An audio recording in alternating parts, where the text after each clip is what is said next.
Good morning students. Siddhi Hindi Vidyalaya की इस online classes में आपका 12वीं वाले बच्चों का फिर से एक बार हार्दिक स्वागत है। उम्मीद करती हूँ आप इस पाठ को ध्यान से समझेंगे, पढ़ेंगे। अगर मुझे बोलना होता तो मैं बोलकर ही इस पाठ को ख़त्म कर देती, लेकिन यहाँ पे मैं आपको ये पूरे पाठ का ये एक एक पन्ना एक एक वीडियो में मैं आपको समझा रही हूँ ताकि आपको ध्यान से समझ में आए और आप उसको पढ़ सको, आपके पास इस बहाने मटेरियल भी पहुँच जाए।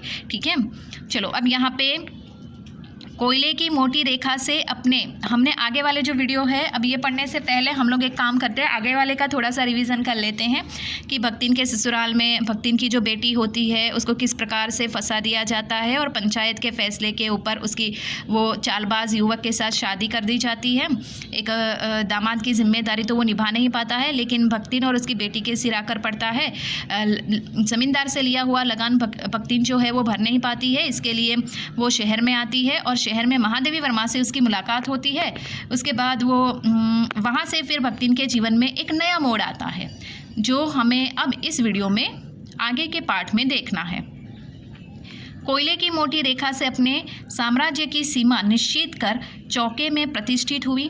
जब मैंने समझ लिया कि इस सेवक का साथ टेढ़ी खीर है, अपने भोजन के संबंध में नितांत वितराग होने पर भी मैं पाक विद्या के लिए परिवार में प्रख्यात हूँ और कोई भी पाक कुशल दूसरे के काम में नुक्ताचुनी बिना किए रह नहीं सकता।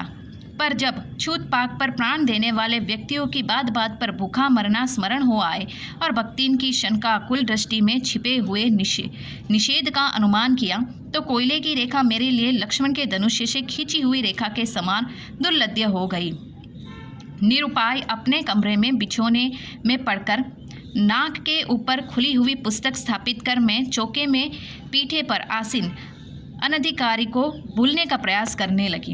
अब यहाँ पे इस परिच्छेद में ये बताया गया है कि भक्तिन किस प्रकार से जो खाना पकाती थी, उसके खाना पकाने का तरीका थोड़ा अलग प्रकार का था क्योंकि वो गांव से आई हुई थी।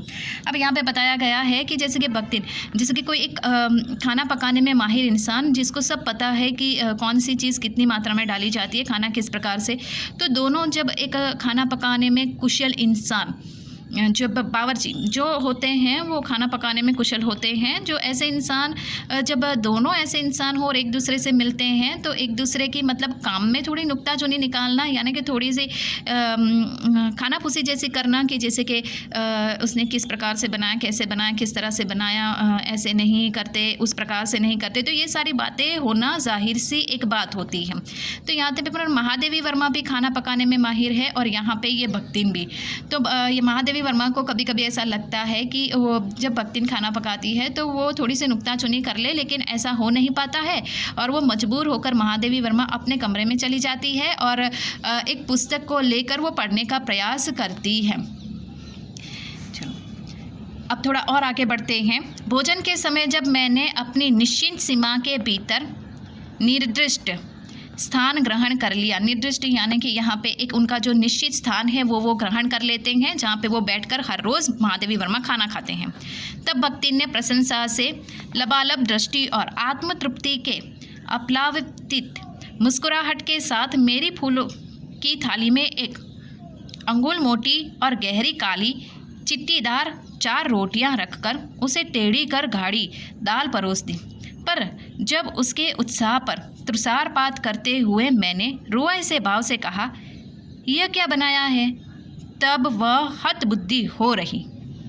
अब यहाँ पे खाना पक गया है, तैयार हो गया है। महादेवी वर्मा निश्चित अपनी जगह पे आके बैठ गए हैं। यहाँ पे मुस्कुराते हुए भक्तिन जो है वो खाना परोसती है बहुत आत्मविश्वास के साथ, और जैसे ही वो फूलों वाली उनकी जो थाली होगी, फूलों वाली थाली यानी फूलों की थाली नहीं, लेकिन कोई एक ऐसी थाली होगी जिसमें ऐसे फ्लावर्स का मतलब बनाया हुआ होगा, उसमें पेंट जैसा होगा, तो ऐसी फूलों वाली थाली के भीतर यहाँ पे भक्तिन जो होती है वो क्या करती है, 4 मोटी मोटी काली काली रोटियाँ चिट्टीदार जो होती है वो परोस देती है और एक कटोरी में एकदम सी गाढ़ी सी दाल परोसती है। महादेवी वर्मा ये सब भक्तिन जो है वो खुशी के मारे हंसती हंसती खाना परोसती है, बहुत ही आत्मविश्वास के साथ, खुशी के साथ। और महादेवी वर्मा जो है वो रुए से भाव के साथ देखते हैं और बोल उठते हैं कि यह क्या बनाया हुआ है। अब देखिए यहाँ पे भक्तिन क्या जवाब देती है। रोटियां अच्छी सेकने के प्रयास में कुछ अधिक खरी हो गई, पर अच्छी है। तरकारियाँ थी, पर जब दाल बनी है तब उनकी क्या काम शाम को दाल न बनाकर तरकारी बना दी जाए।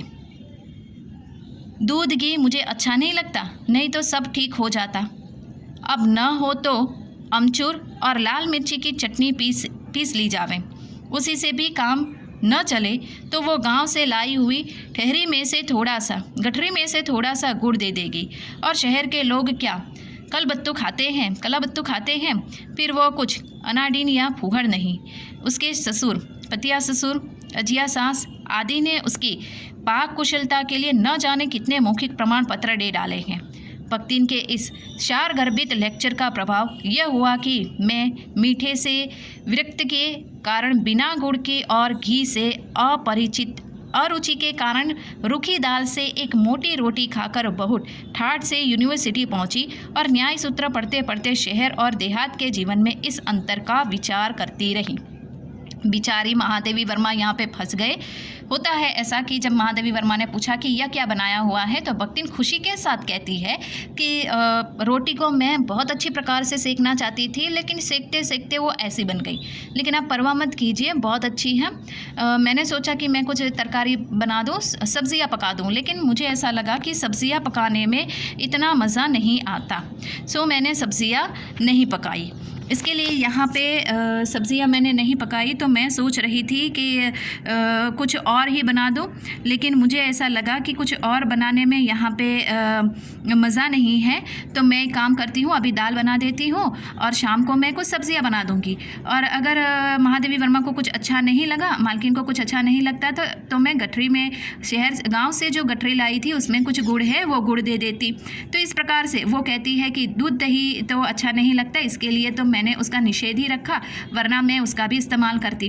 लेकिन यहाँ पे वो भूल जाती है भक्तिन कि खाना उसको नहीं है, खाना महादेवी वर्मा को है। तो महादेवी वर्मा को किस प्रकार का खाना पसंद है वो भी नहीं जानती। इसके लिए महादेवी वर्मा यहाँ पे और ज़्यादा विचलित हो जाते हैं और भक्तिन को क्या कहे क्या ना कहे वो समझ में असमंजस में पड़ जाती है। और भक्तिन का ये इतना बड़ा सा लेक्चर सुनकर महादेवी वर्मा एकदम से शांत हो जाते हैं और वो एक मोटी सी रोटी, काली सी रोटी खाकर फिर अपने काम के लिए यूनिवर्सिटी निकल जाते हैं। और यूनिवर्सिटी जब चले जाते हैं तब वहाँ पे बैठकर उनकी जो लाइब्रेरी होती है उस लाइब्रेरी में वो एक किताब पढ़ते हैं जिसमें शहरी और देहाती यानी ग्रामीण जीवन के बारे में कुछ लिखा हुआ होता है। वो जीवन कैसा होता है उसकी सोच में वो पड़ जाते हैं। तो बच्चों, आज के इस हिस्से में, इस लेसन के भीतर हम यहाँ तक पढ़ते हैं। बाकी वाले आगे के वीडियो में हम भक्तिन अब महादेवी वर्मा के घर में कौन कौन से अलग अलग प्रकार से कार्य करती है उसको देखेंगे। Thank you.